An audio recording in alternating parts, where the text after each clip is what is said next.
लोकसभेच्या निवडणुकीची सांगता झाली। मोदीजींनी दिलेल्या 400 पारचा नारा आणि त्यामागचं गणित फसलं, पण भाजप मित्रपक्षांच्या जोरावर सत्ता राखण्यास सध्या तरी यशस्वी राहिलेलं आपण पाहतो। 400 पारचा नारा सत्यात उतरवण्यासाठी ज्या राज्यांची प्राथमिकदृष्ट्या अगदी मोठी गरज होती, त्यात महाराष्ट्र आणि उत्तर प्रदेश यांचा समावेश होता। आणि नेमकं याच राज्यात मतांचा दगाफटका झाला आणि सगळं गणित बदललं।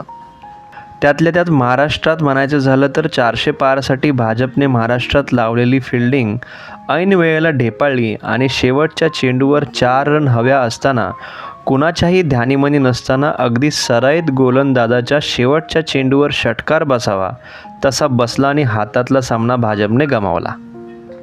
सर्वसामान्य माणसाच्या नजरेतून पाहायला झालं तर भाजपने सगळ्यात मोठी चूक काय केली असेल तर ती म्हणजे मतदारांना गृहीत धरणं आणि कमालीचं गाफील राहणं।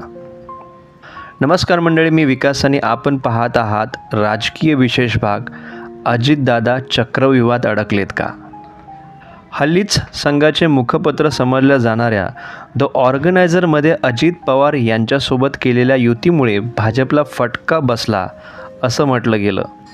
तसेच RSSशी संबंधित असलेल्या विवेक या साप्ताहिकामधील लेखानुसार महायुतीच्या अपयशाचं खापर अजित पवारांवर फोडलं गेलं। त्याचबरोबर भाजपचं केडर, हिंदुत्व मानणारा कार्यकर्ता आज खचलेला नाही पण हरवलेला आहे, संभ्रमात आहे असंही म्हटलं गेलं। या लेखात म्हटल्यानुसार लोकसभेतील अपयशाची कारणं सांगताना प्रत्येक कार्यकर्ता आज पहिली सुरुवात करतो ती राष्ट्रवादी काँग्रेससोबत केलेल्या युतीपासून। राष्ट्रवादीला सोबत घेणं भाजपाच्या कार्यकर्त्याला आवडलेलं नसून कार्यकर्ते नाराज आहेत हे चित्र बाहेर आपल्याला दिसतं। मधल्या काळात खास करून राष्ट्रवादी आणि काँग्रेसमधून जे लोक आयात केले गेले, त्यामुळे भाजपामधील कार्यकर्त्यामधूनच नेता घडवण्याची जी नैसर्गिक प्रक्रिया होती आणि जी भाजपाचं सगळ्यात मोठं बलस्थान होती, ती प्रक्रियाच पुढील काळात दुर्मिळ होऊन जाईल अशी भीती व शंका कार्यकर्त्यांच्या मनात घर करू लागलेली आहे।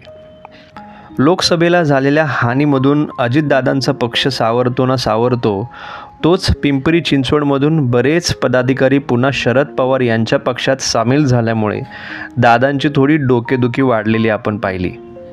त्याचबरोबर पक्षाच्या वर्धापन दिनाच्या दिवशी पक्षातील नेत्यांनीच पक्षापासून त्यांचे परंपरागत मतदार म्हणजे अल्पसंख्याक समाज, आदिवासी, दलित दूर गेल्याचं मत मांडलं।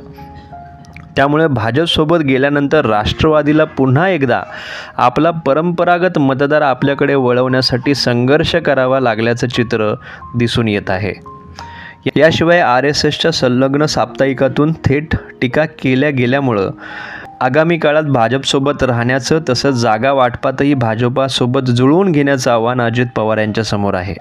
स्वतःच्या काकांचा कुठेतरी विश्वासघात करून अजितदादा सत्तेत सामील झाले असा एक संदेश किंवा प्रतिमा जनतेत गेल्यामुळे त्यांना लोकांमधून सुद्धा असंतोषाला सामोरं जावं लागत आहे। दादांना आपली जुनी प्रतिमा म्हणजे शाहू फुले आंबेडकर या विचारधारेची प्रतिमा जपावी लागणार आहे। भाजपसोबत असून त्यांना दलित, आदिवासी, OBC, मुस्लिम मतदार पुन्हा मिळवण्याचं कामही करावं लागणार आहे आणि हे करत असताना आपल्या पक्षासाठी स्वतंत्र नरेटिव्हही त्यांना बांधावं लागणार आहे। पक्षाच्या नेत्यांना, पदाधिकाऱ्यांना भाजपसोबत जरी गेलो असलो तरी माझी मूळची विचारधारा कायम आहे आणि त्याच्याशी मी तडजोड करणार नाही हे सुद्धा पटवून द्यावं लागणार आहे।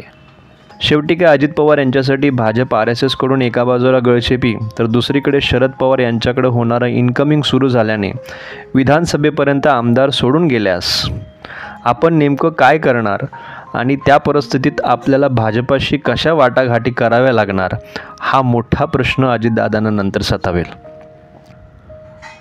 यामुळे ही सध्याची परिस्थिती पाहता अजितदादा या चक्रव्यूहातून कसे बाहेर पडतात हा येणारा काळच आपल्याला सांगेल। तर मंडळी, आजच्या व्हिडिओमध्ये एवढंच। जर आपल्याला आजचा व्हिडिओ आवडला असेल तर नक्की लाईक करा, कमेंटमध्ये आम्हाला लिहून पाठवा आपल्याला कसा वाटला आजचा व्हिडिओ आणि असेच सुंदर व्हिडिओ आपल्याला जर ऐकायचे असतील, बघायचे असतील तर कृपया आमच्या चॅनलला सबस्क्राईब करा। पुन्हा एकदा भेटूया लवकरच। धन्यवाद।